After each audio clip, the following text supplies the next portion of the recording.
Hello, dear authors, and yeah, we have our session chair here.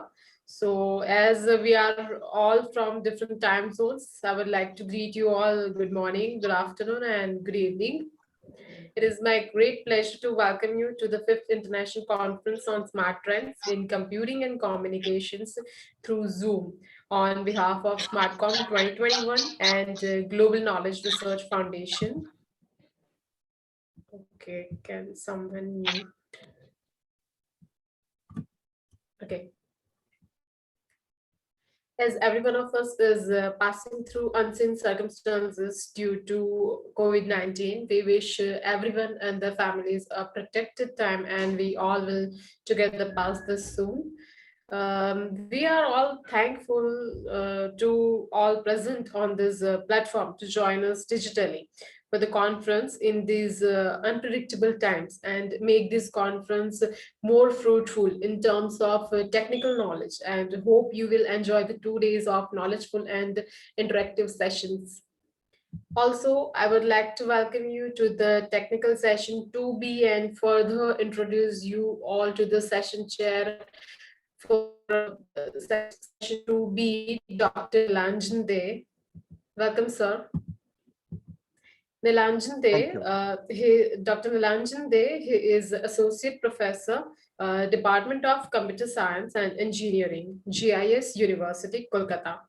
He has authored and edited more than 85 books with Elsevier, Wiley, CRS Press, and Springer, and published more than 300 papers. And his main research interests include medical imaging, machine learning, computer-aided diagnosis, as well as data mining. So thank you, Dr. Day, for being chair of this session and giving me the chance to introduce your profile. Thank you very much. Thank you. Okay, so before heading ahead, I would like to request all other participants to be muted while the presentation is going on. And the presenter will have 12 minutes, and on 10 minutes, I will raise a gentle reminder. So now I will start with the papers. I would like to welcome you. Okay, I would like to welcome first presenter, Shivam Keshari.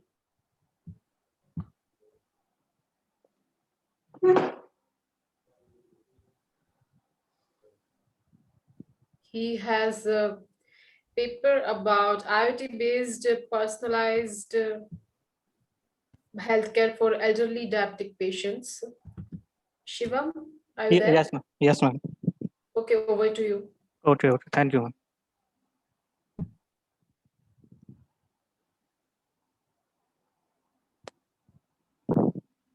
ma'am. Is it my screen visible, ma'am?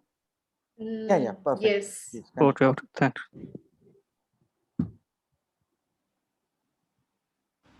So, first of all, I would like to thank the organization for giving me opportunity to present my work.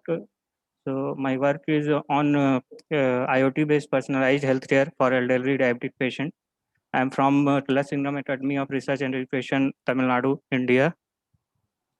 So, the motivation behind this work was to provide healthcare support, especially for senior citizens, and to utilize the latest technology and to store the data, health data automatically, and to make human less intervention.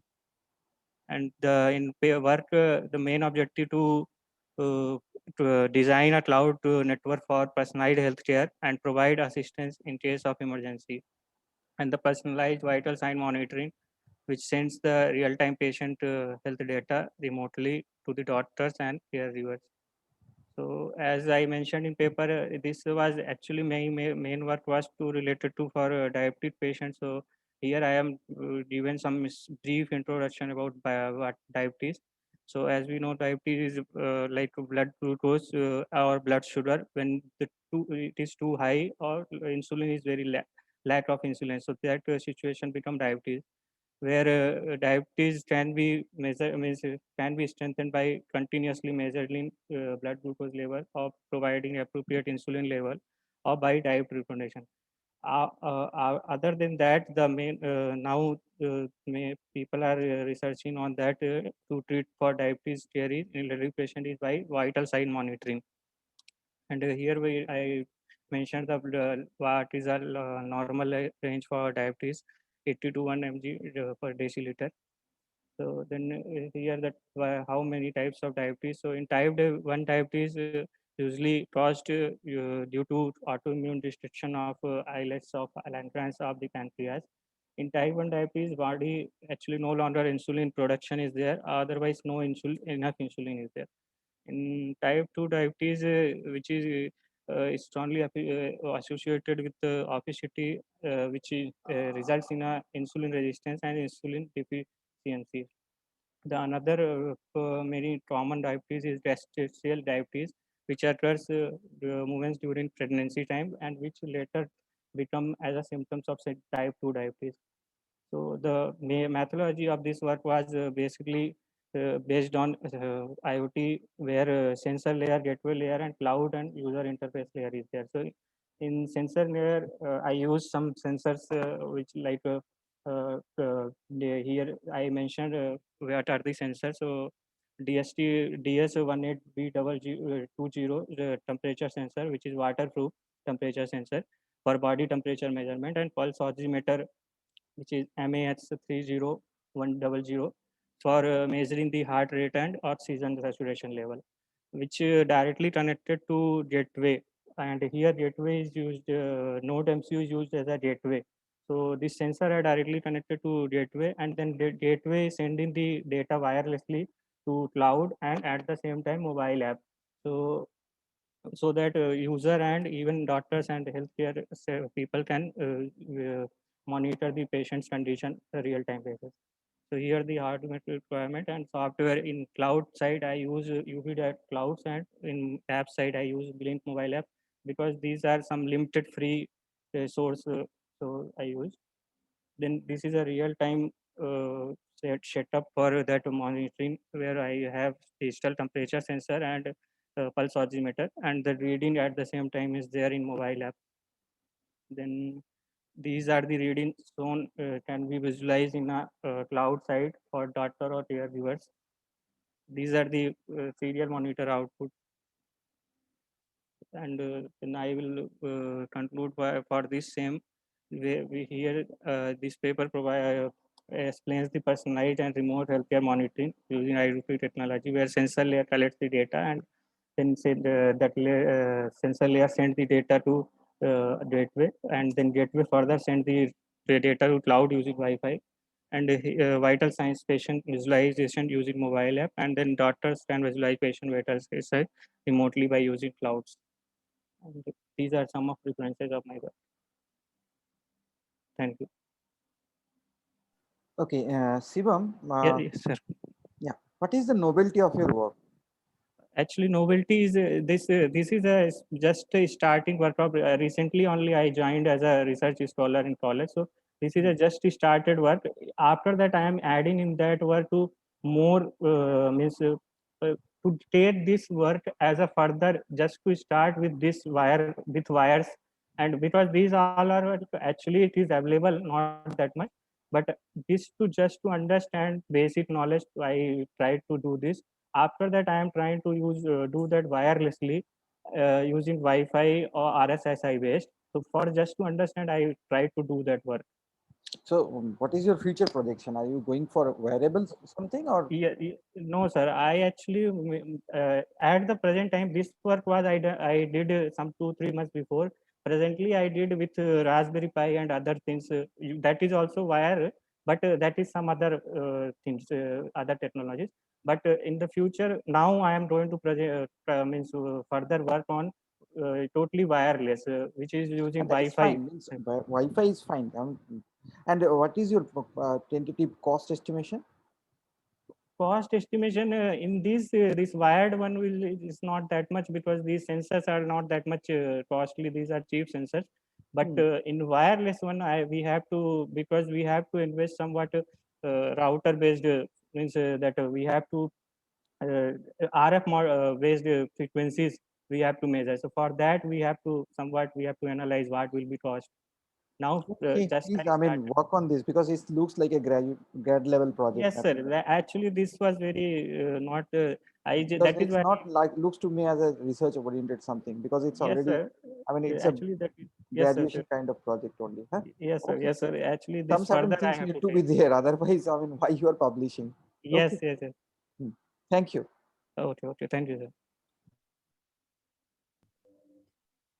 Okay, well, thank you, Shivam. Okay. Now I would like to invite Saksham Bhayana for his paper for RSA-based CPEB scheme with scalable user revocation for IoT and smart card devices. Or he will present his paper on behalf of his co-authors. Okay, Hello. Saksham, are Yeah. you there? Am I audible? Yes, over to Okay. you. Thanks for confirming. Yeah. So I am presenting my screen. One second.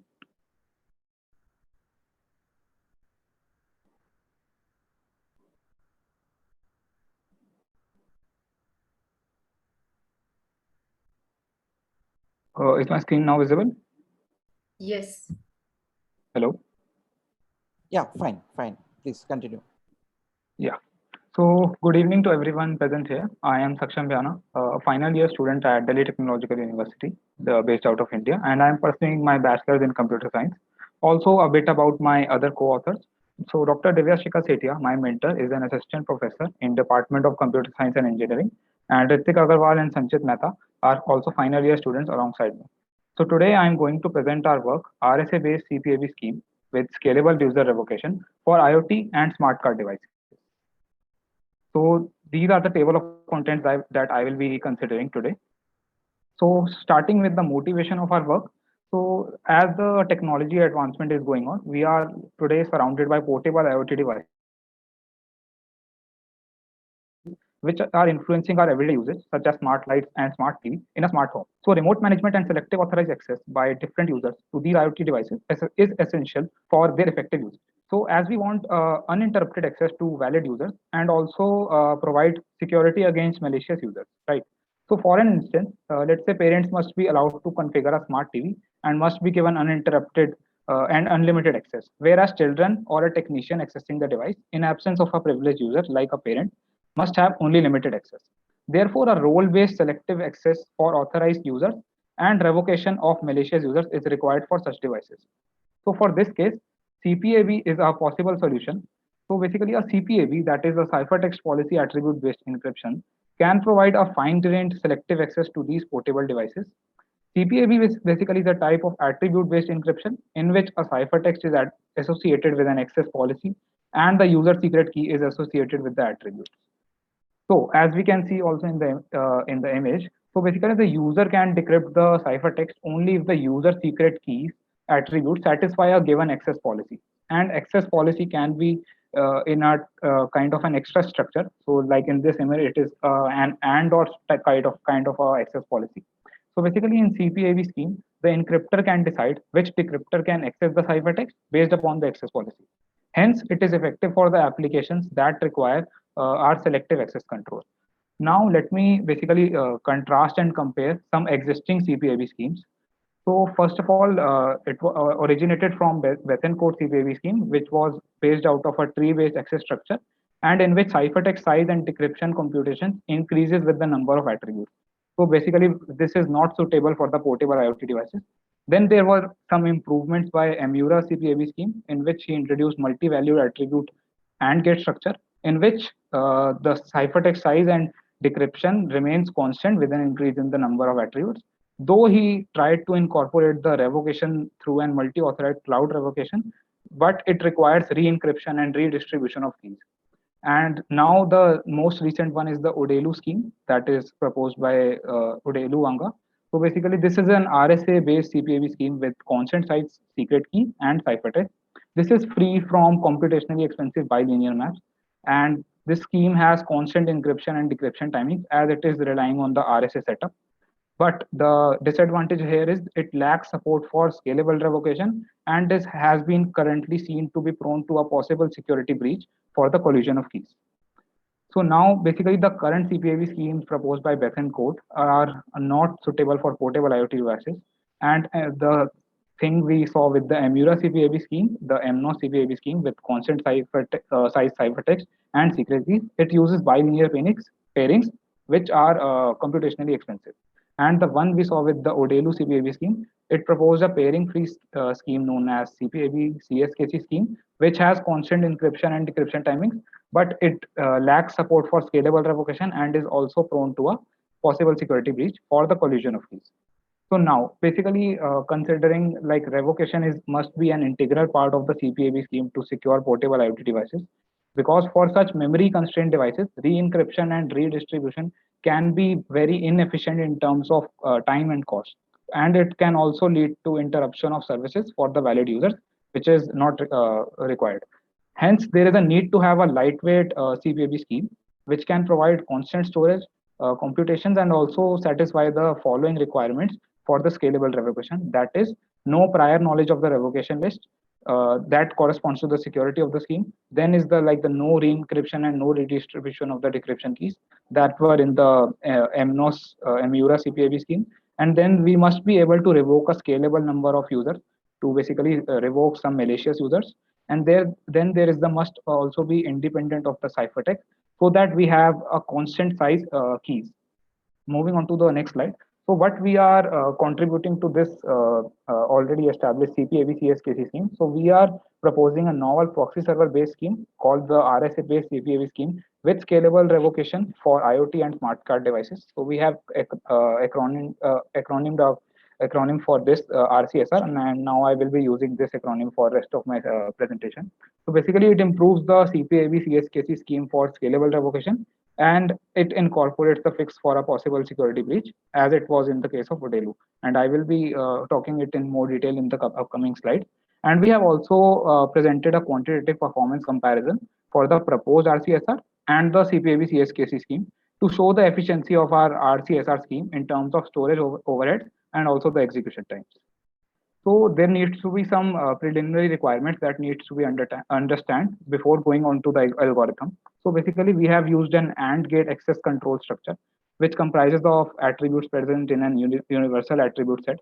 So let's say we have our number of attributes as 4, and let's say the policy have all the attributes except the attribute number 3. And then we can just represent our policy as like on the screen 1101. So basically, attribute 3 is missing, so that corresponds to 0, and the other attributes corresponds to 1. So basically, the user correlated with A can decrypt the ciphertext correlated with access policy if and only if policy is a subset of our attribute set. So like in this example, if attribute set is 1010 and policy is 1101, then policy is not a clearly subset of attribute set. Hence, the user with attribute set A cannot decrypt the ciphertext associated with the access policy B. And now going through some parameters that we will be using in the algorithm defined in the proposition. So we are computing EA and EP as the product of PIs and QIs in the attribute set and policy respectively, and defining parameters like KP and KA such that KP is equals to KA to the power EA by EP, where EA by EP is an important term that we will be using, and I will be highlighting it in upcoming slides. So now talking about our proposed RCSR scheme. So basically the proposed RSA-based CPAB scheme with scalable revocation for IoT and smart card devices extends the pairing-free lightweight RSA-based CPAB CSKC scheme for scalable revocation, and also fixes a security breach for collision of keys. So now let us understand basically how is the proxy server helping in distributing the proxy components. So basically, in a nutshell, proxy server is helping in partial decryption and also maintaining a revocation list so that we can enable the scalable user revocation for our scheme. So as in the diagram, we can see the user device requests the portable device for ciphertext and generates some session keys. And then our portable device generates a challenge and forwards it to our user device. And then our user device forwards request for proxy components along with the challenge to the proxy server. And then proxy server can send a response along with the proxy components to our user device. Then like after this validation checks are completed, our user device can access selection from the ciphertext, and also it can basically write back information such as some configuration settings in, as I considered an example of smart TV.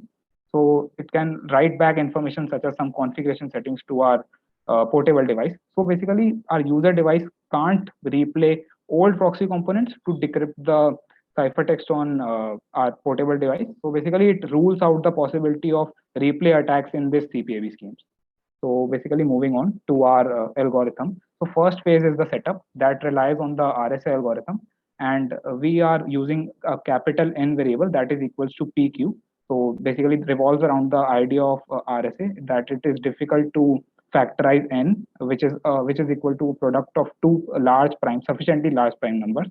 And similarly, we are just using three one-way collision hash functions that we will be using in our uh, encryption algorithm. And simply this setup will result in this phase yields master public key, that is MPK, and master secret.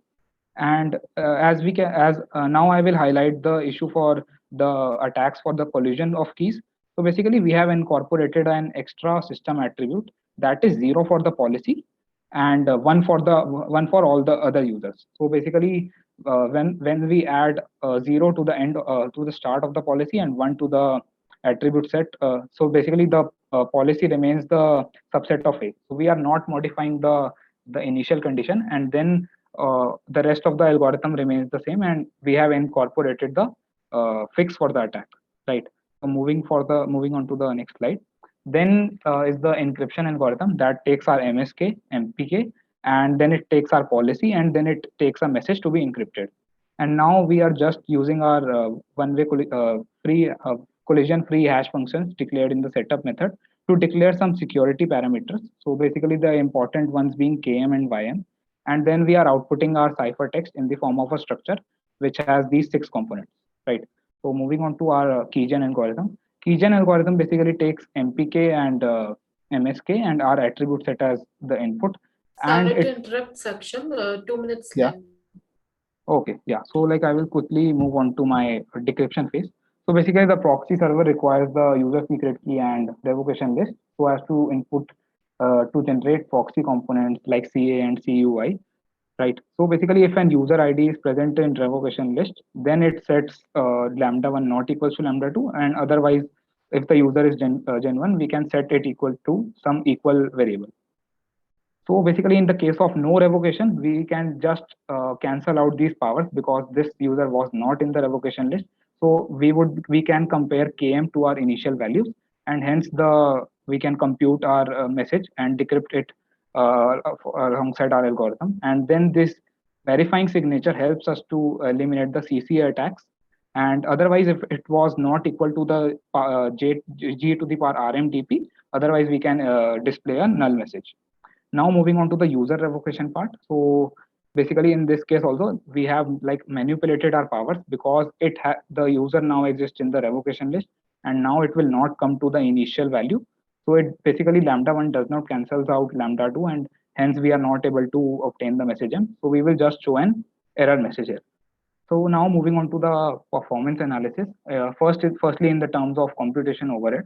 So as we can see in the table of comparing CPAB CSKC and proposed RCSR scheme. So TZN is the basically time for for the exponential functions that we are using. And so basically in encryption and decryption both, we have used 3 exponential functions. So that results in 3 TZN. That is similar to CPAB CSKC. And now in terms of storage overhead also, we have used a multiplicative group of size P that is also similar in both CPAB CSKC and our proposed RCSR scheme. So now concluding points. So basically our proposed RCSR scheme presents a lightweight RSA-based ciphertext policy attribute-based encryption scheme with revocation capable of efficiently scaling resource-constrained IoT and smart card devices. And as I said earlier also, it extends and improves the CPAB CSKC scheme for scalable revocation and is also resistant to a security breach for collision of keys, which was fixed by incorporating an extra system attribute. And this scheme provides secure access to the resource constrained portable IoT devices from malicious users, and also provides uninterrupted access to valid users. And we have also presented a quantitative performance comparison in which indicates that RCSR scheme is more effective than CPAB CSKC scheme with minimal overhead for the proxy components that we are generating. And now a bit about the future work. So basically, the RCSR scheme can also be improved further to support attribute revocation and also some delegation of keys to the users. And it can also be deployed in the project practically on some commercial portable devices for providing selective access. And also, since it is using an RSA encryption algorithm, it can be deployed on tamper-resistant secure elements or smart cards to secure the IoT devices further. So these are some of the references that I have used, and that's all. Thank you so much. Okay, nice work. So can I mean you have simulated any part? Sorry. Have you simulated this one? Yeah. So basically, like we are basically implementing this using programming language C and PBC library, GMP library, and also CPAB toolkit. So basically, currently it is in development phase, and like when we are like able to like develop it also on Raspberry Pi based SBC, then we will present our extended work also. Okay, so it's just now in the conceptual form, means in the mathematical form only, correct? Yeah, right. Okay, fine. Thank you. Yeah, thank you so much. Thank you very much, Saksham. Now we have Kuljit Singh for his paper for using recursive feature elimination and Fisher score with convolutional neural network for identifying port scan attempts. Yes, ma'am. Kuljit Singh, are you there? Okay, Yes, you ma'am. can start your presentation. Okay, ma'am.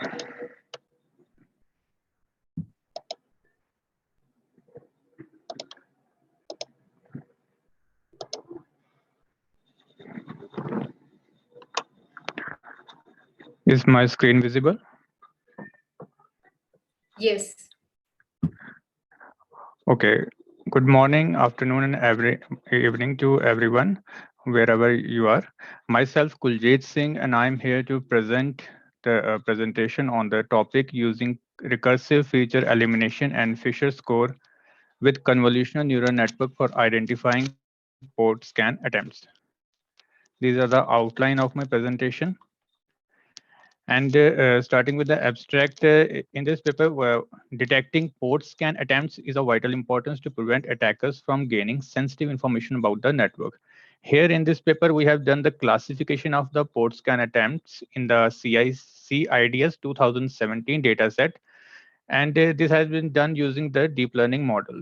Before applying the deep learning model, we have used two feature selection techniques, namely recursive feature elimination and Fisher score to select the desired number of features. For selecting the features, we have used the different values for optimal number of features, and they are experimented upon to study the effect of dimensionality reduction. Deep learning models based on 1D CNN, which is a variant of 1D convolution, has been trained and evaluated. Introduction. Port scanning is basically a probing a target host for available network services. Port scanning is basically used by the penetration testers, system analysts, network administrators, and also used by the hackers. Its usage by the penetration testers or network administrators is not that worrisome, but it's actually used by the hackers that gives the trouble because they get to know about the loopholes in the system. It is a basically a preliminary step used by hacker to find the open ports and other vulnerabilities in the system. Detecting port scan attempts helps in preventing many major types of attacks by identifying earlier. Normally, in every attack phase, there is a scanning phase, and then there is gaining access to the network system, and then maintaining those access and gaining actual control and doing whatever the hacker want or whatever you want to do. So, but before applying or executing any type of attack, like it is denial of service or any malware or any botnet, any type of attack, if you want to attack a system, first of all, you got to know about the system. And port scanning is a attempt to find the which ports are open, which services are open, and from this the attackers got to know about the system, and they use is as a launch pad for launching other types of attacks. In the literature review, first we have a study paper about the detecting slow port scan using fuzzy rule interpolation. Slow port scan is basically applying the port scan and just keeping the pace slow so that it cannot be detected. And in this paper, the authors propose a fuzzy rule interpolation, which is a rule-based techniques. And in this paper, apart from the fuzzy rule, a little bit of expert knowledge has been required, which requires a manual intervention, input parameter range values, and the relationship between attackers, sources, and input parameters. In the second paper, detecting port scan attempts with comparative analysis of deep learning and support vector machine algorithms. In this paper, the author have performed the comparative analysis of the models which are built using the one deep learning technique, a deep learning technique based on the artificial neural network, and one machine learning algorithms, namely support vector machine. And for experimenting purpose, the CIC IDS 2017 dataset was used. Next is surveying port scans and their detection methodology. This is basically a review paper about the port scan attack. And in this paper, there are extensive review has been done about the different types of port scanning and different attack mechanism, various detection methods available, and evaluation data sets and other characteristics. A next paper, the titled Anomaly-Based Intrusion Detection System through Feature Selection Analysis and Hybrid Building Hybrid Efficient Model. Here, first of all, the optimal features were selected using a vote scheme with information gain. And these experiments are basically conducted on the NSL KDD data set. And after the feature selection and hybrid model was used, which is built through the subsequent ML machine learning classifiers. An sample of the various machine learning classifiers were used to build a model and consequently trained and tested on the NSL KDD dataset. Next paper is improving AdaBoost based intrusion detection system performance on CIC IDS 2017 datasets. In this paper set, again the CIC IDS 2017 dataset was considered, and authors applied SMORT, which is synthetic minority overlap. This technique is basically used for in balanced data sets, and then ensemble feature selection and principal component. These two are basically a part of the dimensional reduction techniques. With the an EFS, it also belongs to the feature selection, and PCA can be attributed to the feature extraction techniques. Now, in our work, we have used the dataset CIC IDS 2017, which is available online. And we have not used the whole dataset. It consists of several types of attacks. For our study, we have limited the dataset to the one particular file in which there are port scan records, which is normal traffic consists of port scan as well as normal records. So this data set, there are two types of files. One is in the format pcap and one in the csv file. Csv file is basically can be calculated by us, and it is also provided. So it contains the records, flow based records of the all the traffic records. It contains 286,467 number of records, out of which 127,537 belong to the banning, which is a normal traffic, and 158,930 attribute to the port scan attempts. And each record consists of 79 flow-based features. And some common feature names include destination port, flow duration, total forward packets, and this is also there are 79 uh, attributes, and the 79th is the label, which is the target vector, and other are basically the flow based attributes, which specify the various attributes in the flow. For example, flow duration, it specifies the how much time during which the one flow was particularly active. And uh, be it serial number 38 BWD packets per second, it specifies the backward packets per second, packets sent in the backward direction in one particular flow. And feature selection techniques, we have used the two techniques, recursive feature elimination and Fisher score have been used.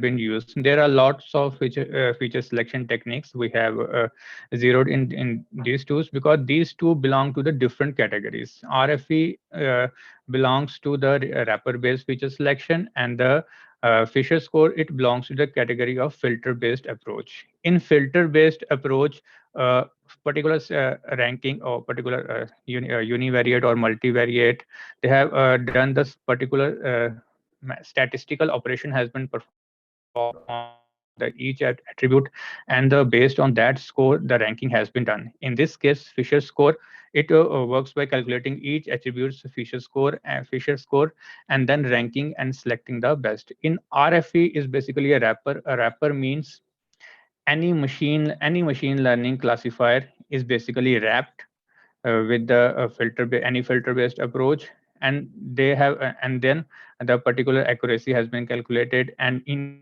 each step the least important feature has been eliminated. So there is another significant distinction, and which lies in the selection of features.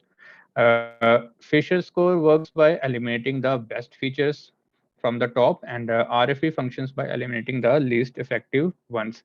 So these were the feature selection techniques. After feature selection, the actual machine or deep learning model has been used. And for this purpose, we have used the 1D CNN, that is a 1D convolution neural network, which is a variant of the convolution neural network. It is being used as the deep learning technique for classifying the network traffic into normal and port scan attempts.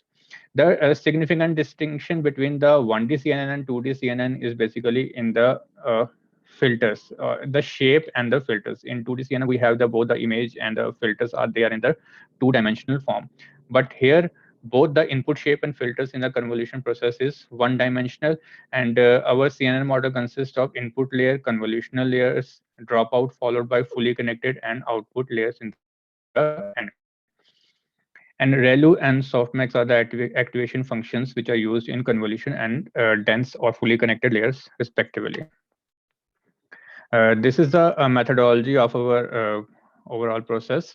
So first of all, we have the data pre-processing, in which the data set basically contains a lot of missing values, and we have handled those missing values. Those are basically the numerical columns. So we have handled the missing data by replacing the missing values by the mean of the remaining values. And after that, we have performed the standardizations at the feature scaling technique.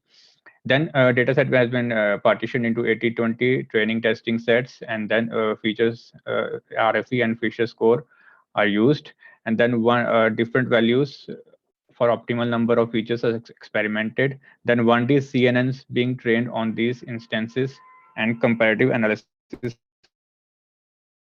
has been performed. This can be better illustrated using the figure. There is a data set, then pre-processing training, and the data set with full feature. The full data set consists of basically 79, with the 79th one is the target, so we exclude it. And the remaining data set consists of 78 features. And after that, we use two techniques: recursive feature elimination and Fisher score. And for experimentation purpose, we use three different values: 20, 40, and 60. That means we are using selecting 20 features, we are selecting 40 best features, and we are selecting 60 best features Sorry of. to interrupt, Kuljit, Yes, but 2 minutes left. okay, ma'am. And similarly, for Fisher score also, we have used 20, 40, and 60, three different values. And after that, the CNN models have been trained on all the subsets, which means there are total of 7 different models. And then the other model has been trained. These are the experimental results, experiments conducted. And first of all, this result show that table is selected features. Here, first 3 rows, the selection method is RFE. This is best 20 features, and these are the best 40 features, and these are the best 60. Same case goes with the Fisher score also. So at the end of feature selection, we have 6 different training data sets. So models have been trained on these 6 different training data sets, also on the full data set also. And this is a performance comparison of the different models. Here, the total number of test records for port scan is 31692, And as you can see from the figure, all the metrics have been satisfactory or more than satisfactory. The excellent results have been achieved, and objective was to achieve a good accuracy even for the reduced set of features, which can be seen here. And analysis, overall excellent results were achieved for all the CNN models, and the performance of the model is not much affected by the reduction in number of features. And less number of features also results in less training time. And another important aspect is the time. Now, this is important. Here, Fisher score takes almost a negligible amount of time, where maybe in only seconds, while RFE consumes a lot of time. Basically, the less the number of features in RFE, the more time it will take. And for conclusion, Fisher work, uh, this study is basically for identifying mode scan attempts, and satisfactory results have been achieved. But in future, we will be working on the full data set. Also, other dimensional reduction techniques like principal PCA and autoencoders will be explored. And the model which we have built on this training data set, it will be tested on the real traffic data set. And these are some of the references. And thank you.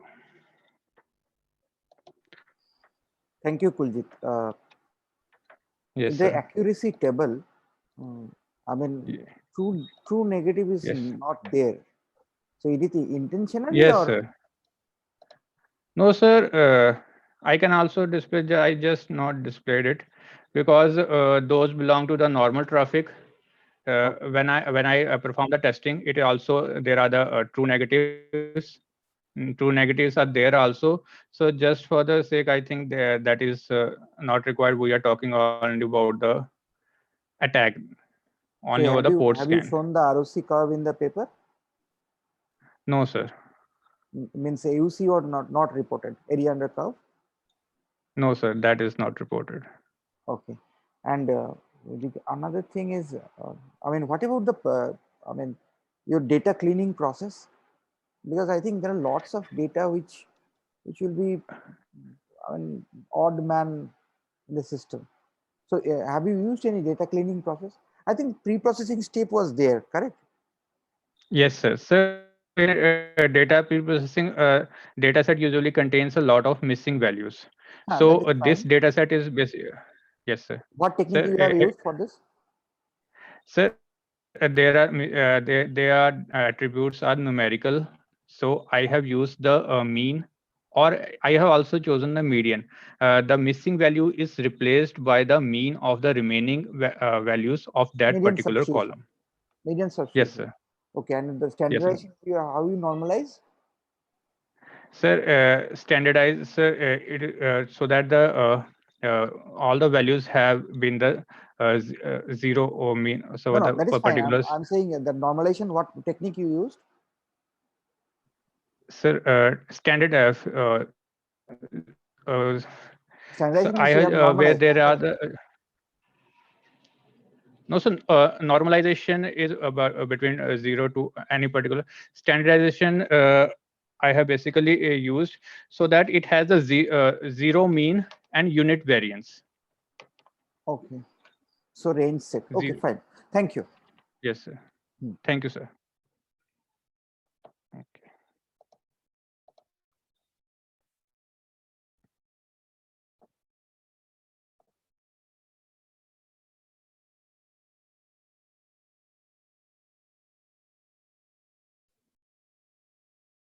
Hello. Yes, our next presenter, Yeah. Yes, I will share my screen. Okay.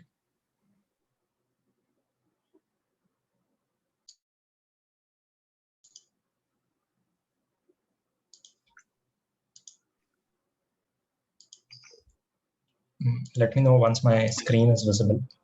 Yes. Okay, so hi, myself Poojan Panchal. I'm co-author of the research work Reconstruction of Missing Data in Satellite Imagery using SN GANs. These are the contents for the presentation. I will be going through the key concepts of the research work. To begin with, satellite images are of many types. and one of them is the short-wave infrared images. These are very high-resolution images with 16 spectral band. When these images are captured by the satellite or camera sensor and sent back to the Earth, there is a scope of error. And over the years, due to wear and tear, the images are subjected to various errors. There are many different types of errors which you can see on the screen. Like it can be a column dropout or a row dropout where the complete column is like missing, or it can be a partial dropout. Here, few abrupt pixels are missing, and there can be a column stripping where the column is not aligned with the rest columns. So these are the errors which can happen in satellite images. Now you may ask that what is the need for reconstruction? The significance of reconstruction is that satellite image processing plays a vital role in research and development in many fields, like astronomy, remote sensing, agriculture monitoring, and even disaster management. So hence it is important to have a reconstruction algorithm. There are a few challenges that we have faced during the research, like the conventional method which is present to reconstruct the satellite images uses the mean and the median method, wherein the missing region is refilled with the mean or the median value of the nearby pixels. And like this method can regenerate the missing data, but are not optimal when we consider the images with high resolution like SWIR images. It is also very important to consider that like identifying the missing region in a high resolution image. So this was the few challenges. Like to address this problem, we have come up with an innovative approach using deep learning. Here, the high resolution images are processed in such a manner that output is error free. The inpainting process is done by SNGANs, where the special generative adversarial neural networks are taken into consideration, and they also focus on the nearby pixels and fill the missing data accordingly. The algorithm learns the correlation between the pixels of the image. The nearby pixels are analyzed and the correlation is applied to fill the incomplete data. And here you can see that the image is having many horizontal dropouts. And this image is passed into the neural network and the output is generated. This output is like highly errorless and similar to the original image. Here, the important thing to focus over here is that our solution does not directly fill the missing data with a constant value. It also takes in consideration the surrounding pixel. Like here, you can see there is a darker patch. And for that darker patch, a relative darker pixel is inpainted, whereas there is a lighter patch over here, or you can see over here. For that, a relative light color patch is filled in the missing data. To coming to the behind algorithm, here is the Gan architecture. Now, a general GAN's architecture consists of a generator and a discriminator. But here in GANs, we have two stages for a generator.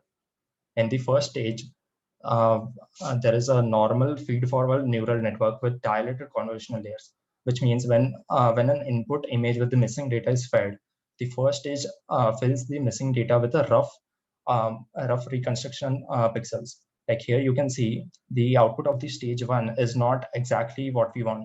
Like it has the reconstruction, but which is not merging with the other pixels. So this image is then passed to the two different branches of the next stage. Here in the first branch, we have contextual attention layer, and the second branch has a dilated convolutional layers.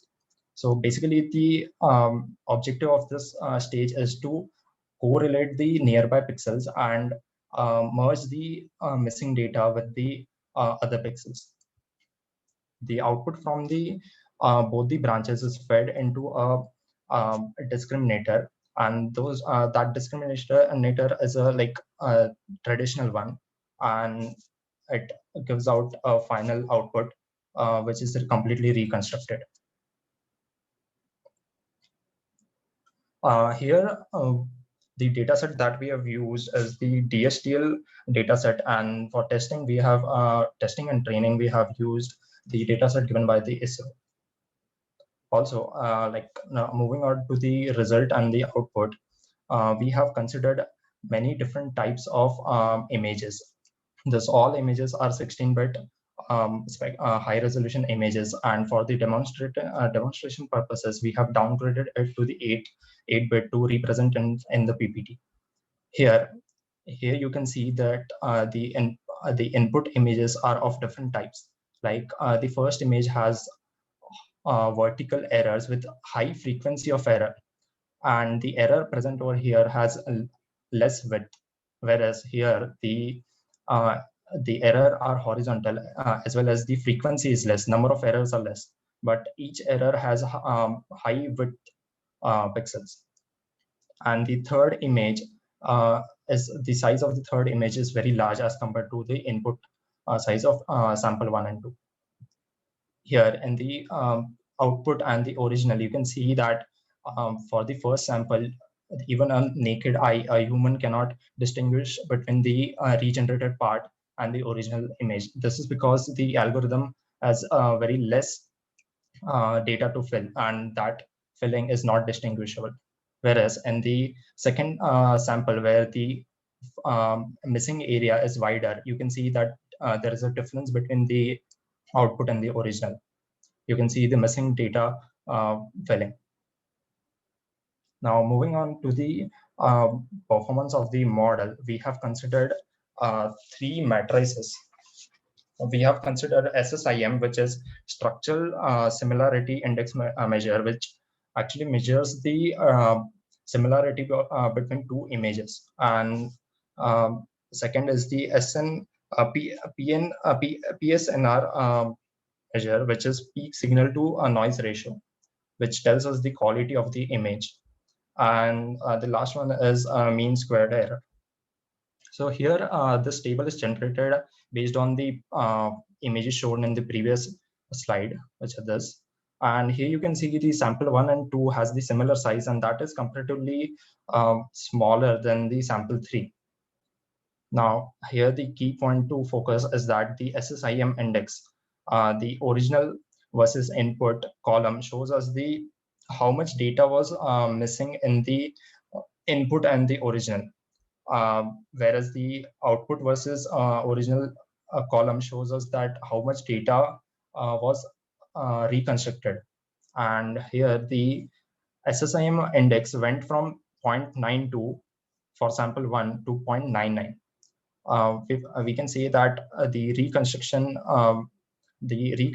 here done by the model is remarkable, because much of the data is reconstructed, 9.8. Yeah. So moving on to the second sample, here like construction is comparatively less, and here you can also see the noise to signal to noise ratio values which have increased, which means the noise has decreased in the image. Also, the major part to consider over here is that the mean square error went from 4,412 to 887. So that is a remarkable regeneration.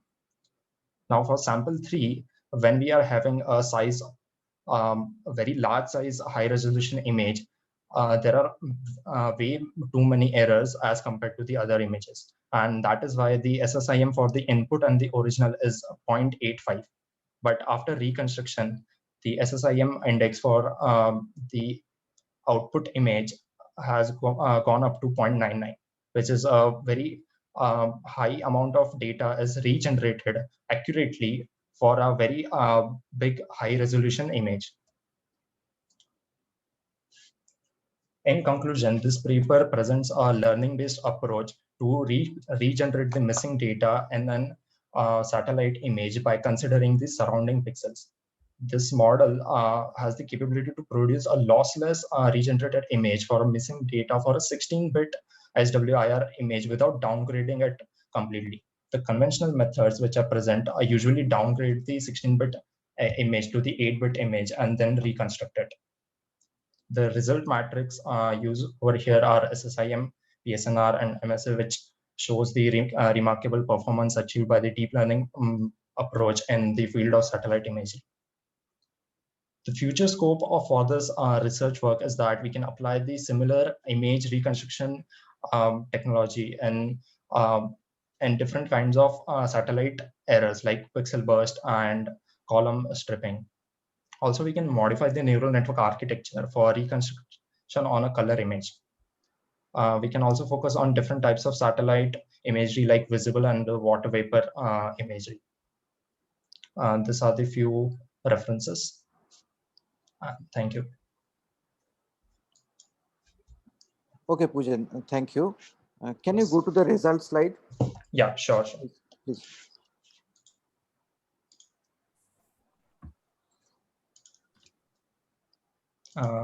Is the result slide visible? 9 to 1, correct? I think so. Yeah, this. Yeah. Yes. See, PSNR, if you look into the formula of PSNR, right. MSC is there. Right. Correct. So it's a 10 log 10 something max square divided by MSC. So if you are reporting PSNR, so you need not to report explicitly MSC because right. MSC is already there in PSNR formula. So it is better to give RMS, root mean square you might give. But yeah, MSC, it's already there in the PSNR. Second thing is, once you go for PSNR, if the PSNR is not above 25, it doesn't make any significant sense to me because there is a threshold which is basically 24, it should be 24 plus.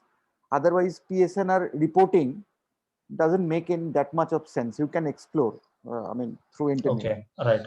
Okay, so from say 11 to 16, if it is changing, if it is not beyond 24, it doesn't make any sense to me at least. And another thing is you are going for structural similarity, that is fine, but why you are not considering correlation? See, maybe normal correlation or say standard correlation, whatever the correlation is. So why you are not considering correlation? Because structural property in imprinting and the correlation, which one will change more?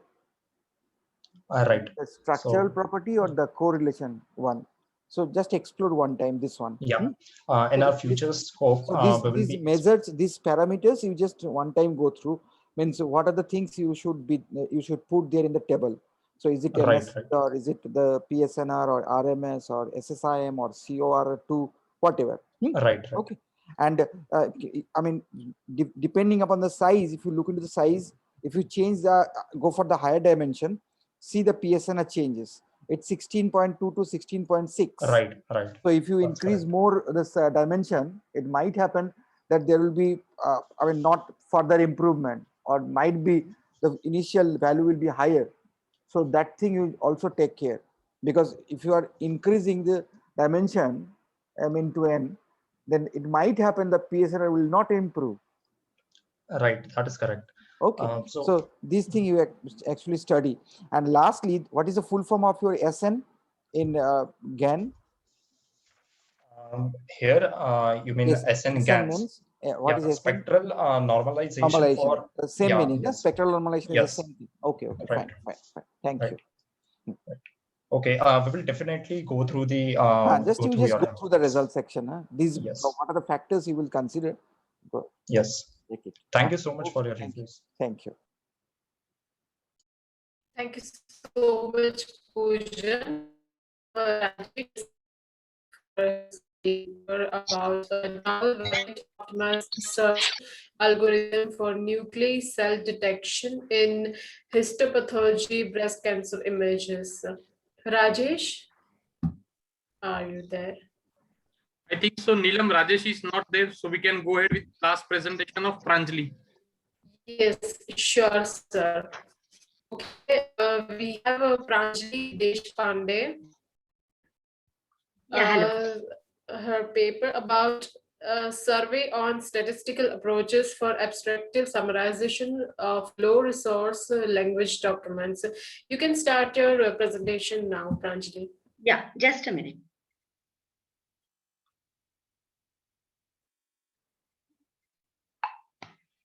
Give me a minute. Yes, sure.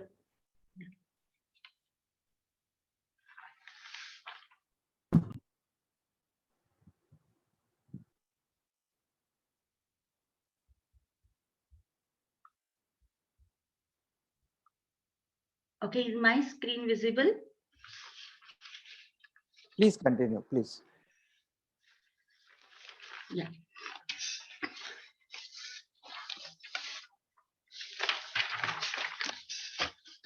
So, hello all. I am Pranjali Deshpande. I am working as College, and my the paper title is a survey on statistical approaches for abstractive summarization of low resource language documents. So, ma'am, only one request: you can press Control L for the full screen. Yeah. So in next few minutes, I'm going to present. This is the agenda. So introduction, proposed methodology, literature survey, conclusion and references. This is basically a survey paper in which we have done the survey of various low resource languages and the statistical techniques.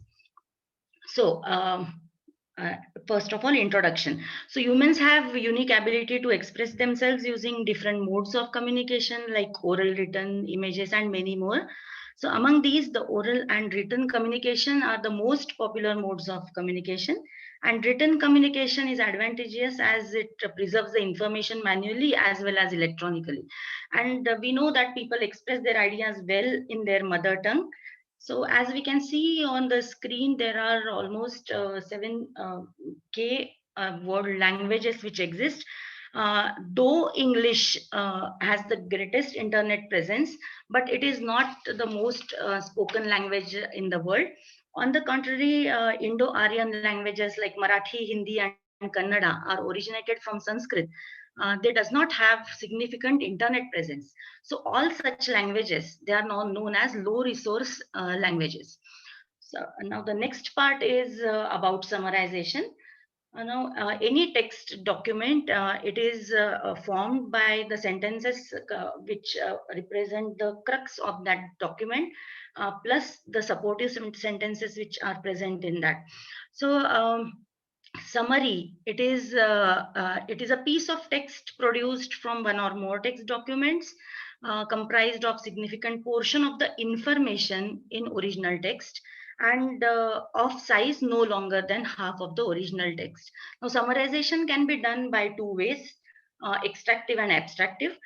In extractive summarization, key phrases or sentences from the source documents are retained in the summary, whereas in abstractive summarization, new summary statements are generated based on the contextual knowledge which is present in that document. Now, there are many challenges which are faced by the automatic summarization problem. First of all, the problem is how to extract the useful information from the document. The second one is retaining the context. So the context should not be harmed. And the third one is, as I have told you on the, before some time, how to handle the low resource language constraints in this summarization problem. So low resource languages, once again, they lack large monolingual parallel corpora, and they have insufficient linguistic resources for building statistical NLP application. And some of the problems are there is lack of training, large training data which is needed for generation of a perfect system.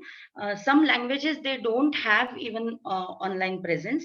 Unclear dialect is the third problem. And then there are many more, but these are some of the problems. Variation in word boundaries, spelling. So all these are the problems which are associated with low resource languages.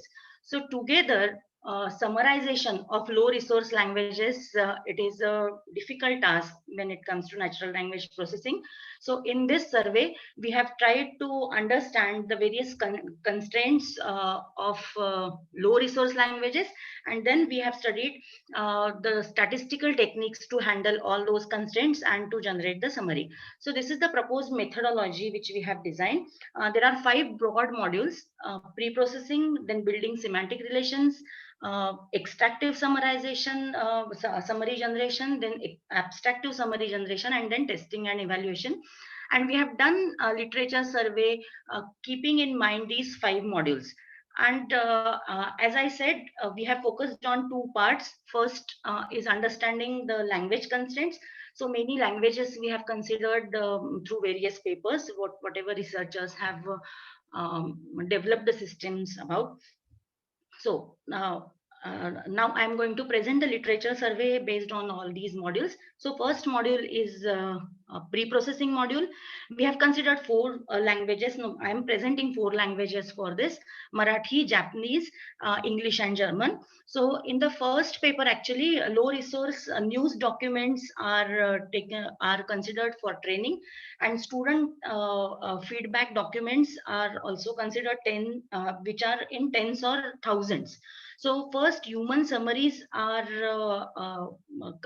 considered to generate the templates, and then the keywords are removed by RAKE, that is Rapid Automatic Keyword Extraction tool. After that, these templates are clustered using BERT, and then summary rewriting is done. Now the second paper, which you can see on the screen, it considers Marathi language, and 634 news articles of different domains are considered. First of all, in pre-processing, boundary identification is done. Stopword removal, stopwords like Shivai, Ase, Itar, which are there in the Marathi language, they are removed. And the approach further, they have used text rank algorithm plus sentence scoring for handling this extractive summarization of Marathi documents. Now the third paper, they have considered Japanese language and German, which is a morphological analyzer. It is used to separate the words and assigning the POS tags to those words. KNP parser is used to detect the dependency relationship between the Binsetsu, a linguistic unit in Japanese grammar. Now the fourth one, it is considering lexical cohesion concept, lexical chaining. So 3 steps are carried out. First one is text is segmented, then lexical chains are created, strong chains are identified, and then relatedness is computed with the help of a word net. Now, this is about the first module, pre-processing. The second one is building semantic relation. Now, in the first paper, the system it takes into consideration 2 data sets. First is low resource data set of student feedback and about course in a semester. And that database, it consists of only tens or thousand documents.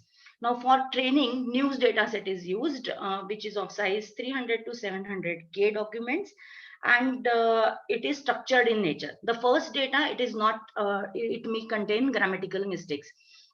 So the design system is divided in 2 parts: domain transfer, in which training is done on news data set, which is later tuned to a student database.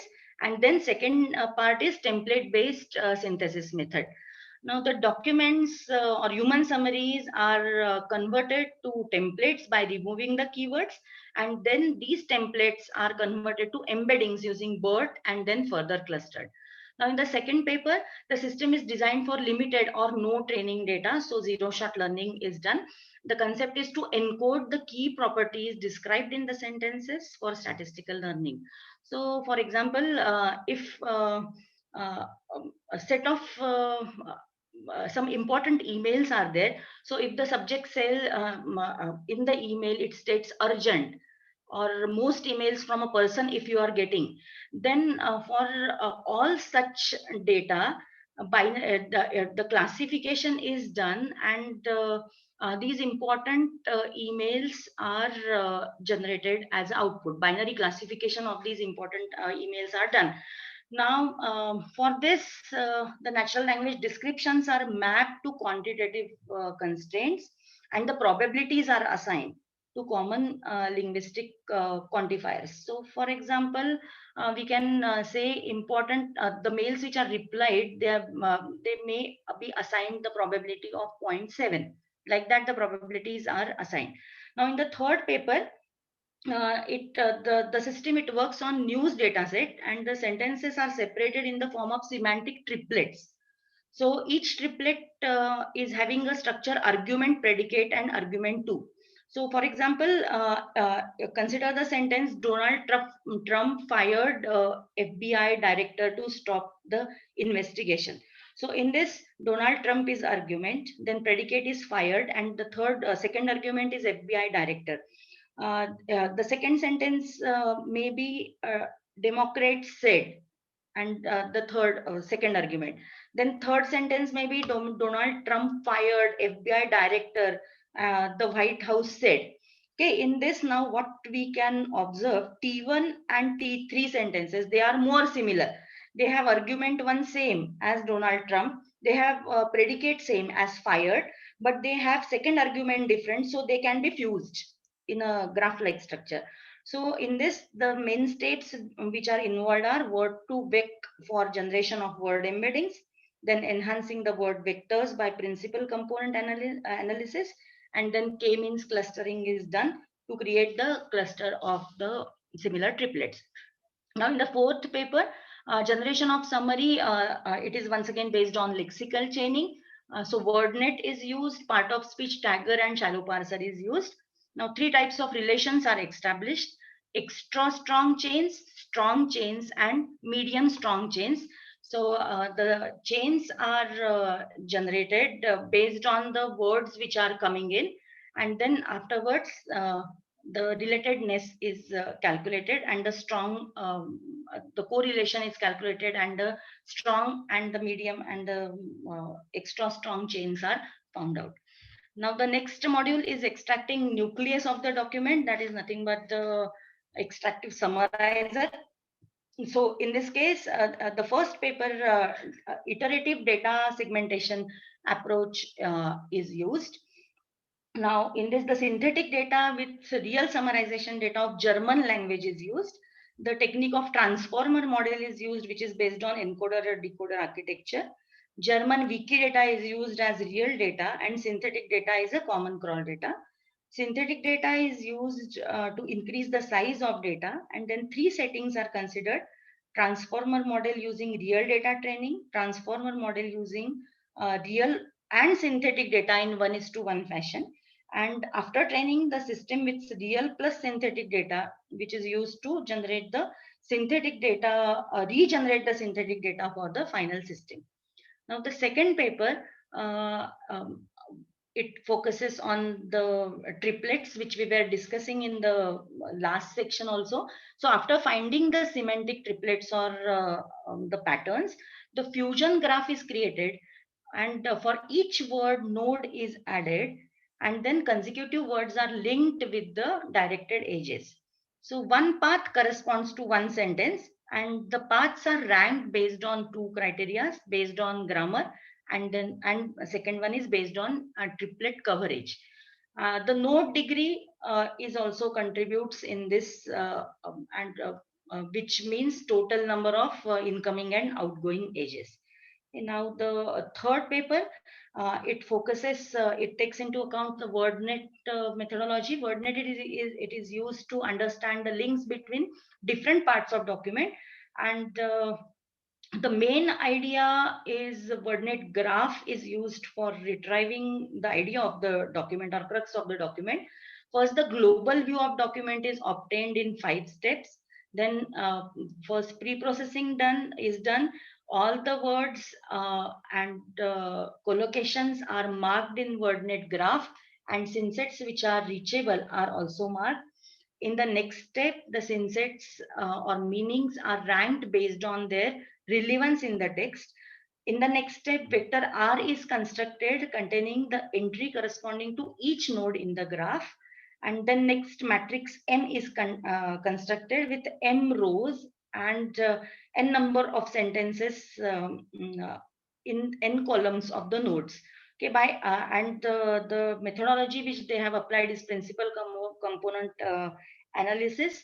Eigenvectors are obtained, and based on the projection of eigenvector, the sentences with highest projections are obtained. Now the fourth paper, in the fourth paper, after pre-processing, we are or they have built the chains by inserting the words based on their senses. For example, if the words are Mr. and then some name is there, and if the subsequent in the word in the text is machine, microcomputer, device, then the relatedness is higher of machine, microcomputer, device. These three words, they are highly related, or they are cohesive words. So based on this criteria, the chains are constructed and the chains are scored based on the measures like chain length, text covered by chain, density of graph, major parameters are length and the homogeneity index. Okay, based on which the score function is computed. So these are some of the techniques which researchers have used for getting the extractive summary. Now the next module is generation of new sentences. Now this problem, it involves actually two parts. First one is natural language understanding, and second part is natural language generation. So this falls under natural language generation. So here is the survey. In the first paper, the approach, it focuses on domain transfer and template based synthesis. So once the template extraction and clustering is done, the summary rewriting will be done by encoder attention decoder with the pointer network. So the model is trained to inject the keywords into template, and coherent paragraphs are generated, which can be considered as consolidated summaries. So these candidate summaries are scored with the help of language models, which has a single layer LSTM. This training was done on 36K documents from Wikipedia and fine-tuned with the student reflections. Top 3 summaries based on this score are selected through this approach. Now in the second paper, it takes into account, or it takes as input 5 sentence stories, which are self-contained, diverse and non-technical stories, and they are realistic stories. So they have tried to generate the summary of one line from these stories. Unlike traditional sequence to sequence model, the summary is generated without summaries present at training. That is, zero shot summarization is done. So 2 encoder implementations are considered: bidirectional RNN and transformer with N transformer blocks.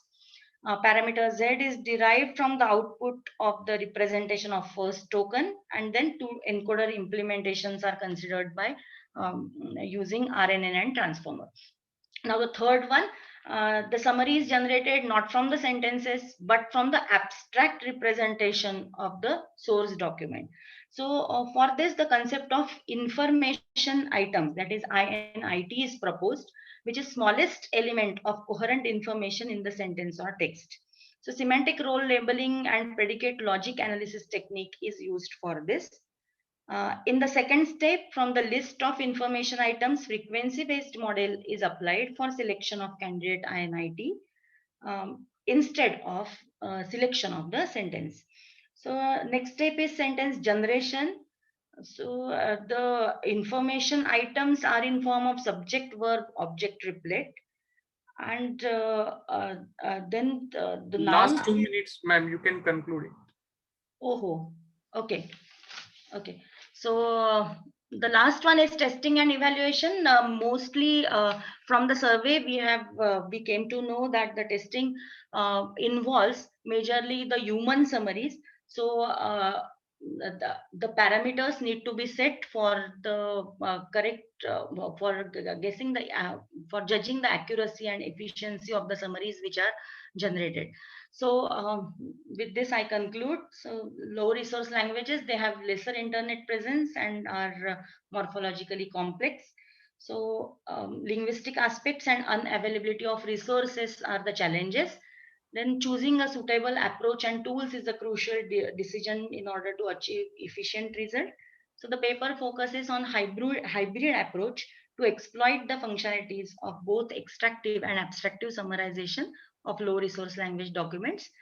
Now, the issues which we need to focus in future include building a knowledge base for low resource languages, development of tools to imbibe the cognitive intelligence to exploit intricacy of languages, and some more. So these are some references for the work. And thank you. Okay, madam. Thank you. Can you please go to the slide number 3? Yeah.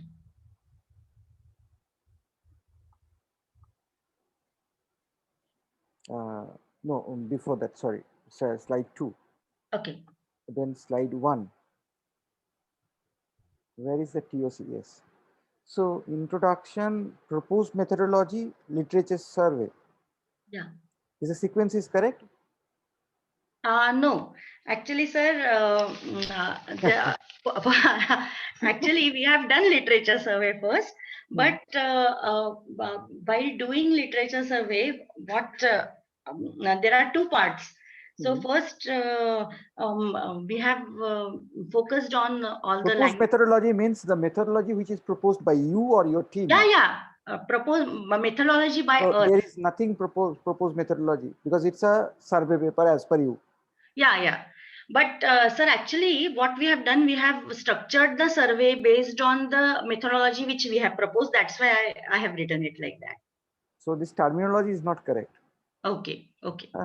Because otherwise it looks that you have proposed something and after that you are doing the literature survey. No. That we have not done, definitely. And another thing is go to the very first one, the slide where the title is there. Yeah. Is it a survey or is it a literature review? Or is there any difference between survey and literature review? Do you think any difference? Actually, it is a survey. What is the difference between survey and literature review? Literature review is... I mean review paper. Is it survey paper or a review paper? Or both are same? Survey paper means it's a kind of storytelling. Yeah. But what you are actually doing is basically a review paper. In almost all tables, the fourth paper is the same paper. In 1999, the paper published. So check one time, is it a survey paper or it's a review paper? Because survey paper is quite different. Survey paper means survey means itself storytelling. Okay. You are actually narrating someone else. I mean, it's a kind of summarization entire thing. It's not reporting one by one.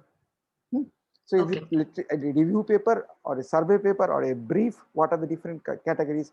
You just try to find out. Okay. Thank you, ma'am. Thank you. Well, great. I sincerely thank our authors for their excellent presentation and contribution in this session, and all our participants for being a part of this international conference. I hope this session was informative and knowledgeable as well. Also, all the presenters would be getting their digital certificates through email within 2 working days. Further, all the papers have already forwarded to Springer. The publication will be live within 4 to 6 months. Kindly cooperate with the team of SMARTCOM 2021 as and when intimated. I also thank our session chair, Dr. Nilanjan De, for chairing the session. Token of appreciation to the chair on behalf of the team SMARTCOM 2021 and Global Knowledge Research Foundation. Thank you for your presence, sir. Thank you. Okay, dear all, I kindly request you all on the to turn on the camera for a quick snapshot of a virtual conference.